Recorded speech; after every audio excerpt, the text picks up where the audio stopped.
I think prizes and competitions present NASA with a huge opportunity to put a new tool in our tool belt as an agency to think about how we engage with people outside of NASA to solve problems.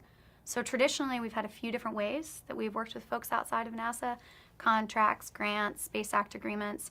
Prizes are a whole new way for us to think about engaging people towards our exploration mission.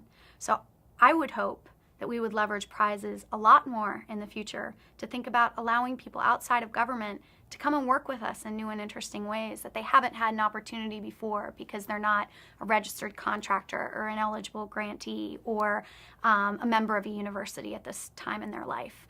So to me, I think there's a lot of ingenuity out there in the American people, and I would love to think about ways that we could tap into all of that through leveraging prize competitions to get us closer towards our exploration objectives. NASA's using prizes and challenges in a variety of different ways for a variety of really, really good benefits.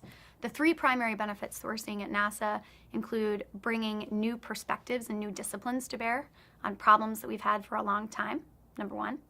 Number two, bringing in folks other than just the usual suspects to work with NASA on solving our problems.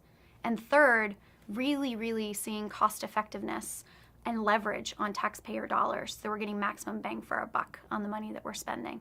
So a few examples of that are a prize competition that we actually ran to try to figure out how to protect astronauts from radiation in space a bit better. And interestingly, the solution that ended up winning that particular prize competition came from a retired radio frequency engineer in New Hampshire that had never really worked with NASA on a problem before, but whose expertise, when applied to this problem, was able to get us to an algorithm that predicted solar flares 8 hours in advance to an 85% accuracy, which was pretty remarkable.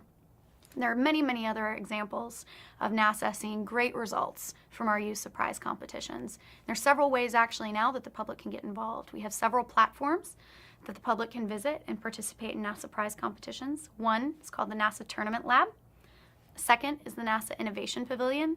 And the third, that you can read more about at www.nasa.gov/challenges, is the Centennial Challenges program,